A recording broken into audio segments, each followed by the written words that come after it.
All right, welcome back, everyone. Watching the Green Room. I'm your host, Aima, and second half of the show, we have our brother Bobby Bishop in the house. So how you doing? I'm good. How are you? And that is really your name, right? It It's is. not like a made-up stage name or It's anything. not. It's not Robert Bishop. So, just for clarification for our people at home watching. So it's a pleasure to have you in here. I know Alvin's been working hard to get you to come by. That's because I'm a jerk and I canceled on him like 3 times. So it's about time I'm sure he made you pay for that. Alvin's too nice. Really. Too nice. Too, don't say okay, that now. he He might step it up. He was always so nice about it. If he had been meaner about it, maybe I would have showed up sooner. But Well, I know he's taking notes in the back now. He's got that down. All right. So for those of them watching at home that may not have heard about you, just tell them a quick overview of who is Bobby Bishop. Yeah, I mean, I've been, it's a lot of pieces to my identity, like all of us, right? That's right. You know, I'm a husband, a father. I'm a youth minister up in Lynn, Massachusetts. I'm a social worker in the same area on the North Shore. Okay. And I've been a minister of the gospel through rap music for a long time now. Okay. How long? So yeah, I mean, I was listening to Spit talk about, you know, when officially did a jump off versus, you know, my first demo. Okay. I think I was. Okay. If you count my first demo, it's been 15 years. Wow. So yeah. you're a true veteran now. I unfortunately, yes. Unfortunately. I'm starting to feel it here and here. Yeah, man. All right. So how did you first get into it? When I was a little kid, I used to just listen to a lot of the pioneers of Christian rap music. Were just really, you know, I was fortunate enough to be, for the most part, raised in a home where my parents were Christians for most of my childhood. So because of that, they were always looking for different healthy things for me to listen to. So we would go to a Christian bookstore and dig up what was popular. You know, Mike Peace, PID, D-Boy Rodriguez, SFC, Stephen Wiley, all the pioneers were really what got me into it. Okay. So that's pretty cool. And the viewers might not even know who those people are, but those people are. I got to hang out with Mike Peace for about almost a week, last month, for almost a full solid week. And so are these guys still around? Sort of Mike the is, scenes? yeah. Okay. Mike has a ministry up in Rochester, New York, street ministry, and he's it was just really. It would be the equivalent of, I'm saying it's like the equivalent of spending time with like KRS-One. You know, like this guy practically jumped this thing off. You know, wow. so. All right. So like hanging out with Curtis Blow, you know what I mean? So it was great.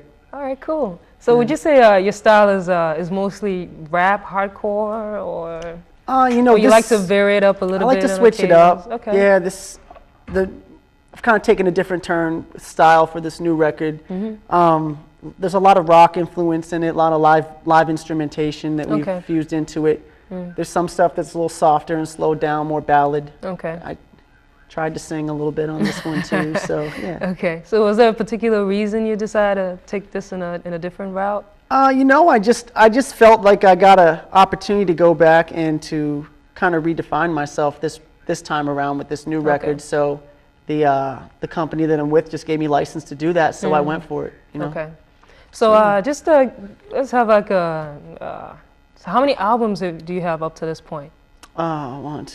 This will be my 5th. Okay. I hope Spit Jones is in the back listening somewhere.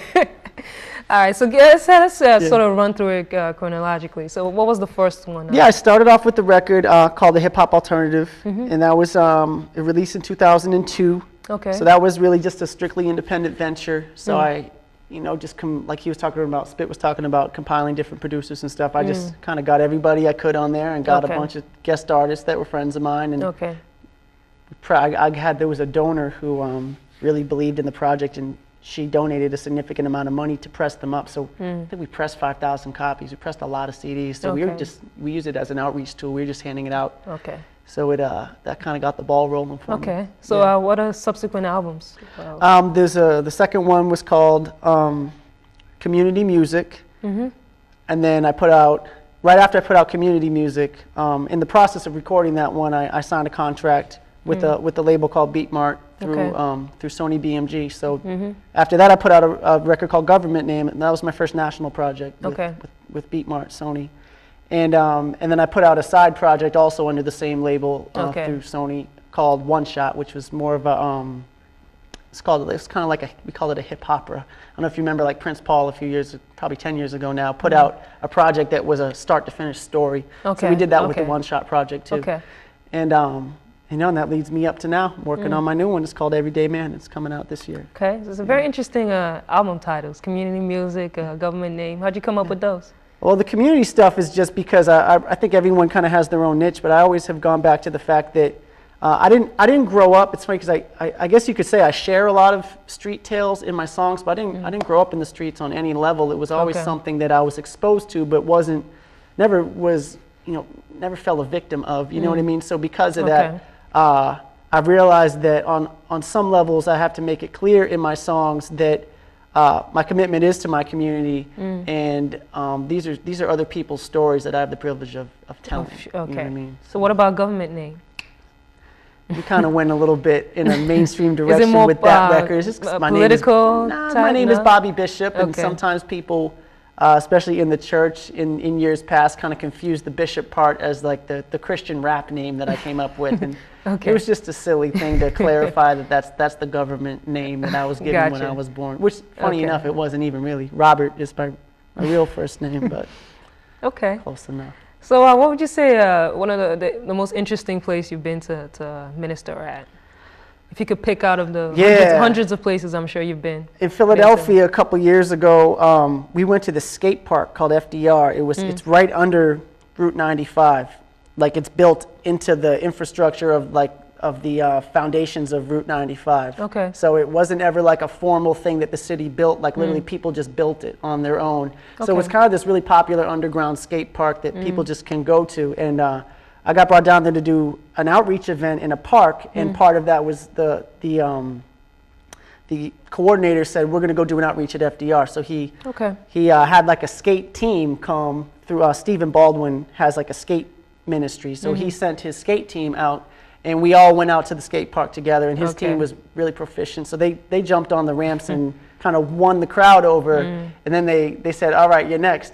They said, get up on the trailer. So there's like a 12-foot high trailer, and I just jumped up on top of the trailer and did a concert. And it was funny because the crowd that was there wasn't really a rap crowd. They wanted like punk rock, like old punk rock. So they told the skate team, they're like, if that kid gets up there and raps, we're throwing these beer bottles at him.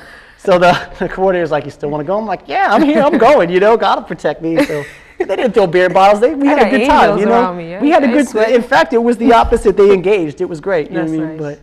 But yeah. That's nice. But if they were throwing bottles, I could have broken my neck. Because like I said, I was on top of this 12-foot trailer. But it was cool. It does sound like a cool story. That's cool. So are you in you fellowship a lot with the brothers out there in Philadelphia, because the whole cross movement and all of them are out there? I know those guys. I think my best friend in Philadelphia is named C-Look, he's a local guy from here, but he moved out there. And, he just did a deal with Koch Entertainment out there, so he's my closest friend out there. Okay. Yeah, but my label that I'm with now, Chosen, is in Philadelphia, so that's why I'm out there a good amount. Okay. All right. So on the flip side, what would you say one of the biggest challenges you've had so far in your career? Honestly, I think that you have to come to a place where you're just comfortable with yourself, in regards to not being so preoccupied. And I'm a little bit older now, so I'm not, this time around, I'm not too preoccupied with what they want. Artistically, musically, I've realized that I need to be comfortable with the tracks that I'm performing over, because if I'm not, and if it's not something that I was in love with when I heard it, then it's going to sound forced, so stylistically it's taken a while for me to evolve into being comfortable with exactly what tracks I'm using. In addition to that, to just get past the point of worrying about what trends I need to jump on or what I need to do to win a crowd over and build a fan base. I'm, like I said, at this point in the career, in the ministry, I'm really much more concerned with just making honest music and portraying my message through it. So yeah. That's nice. But I get in my way a lot, so. That always helps, I'm sure. I get in my own way quite often. All right.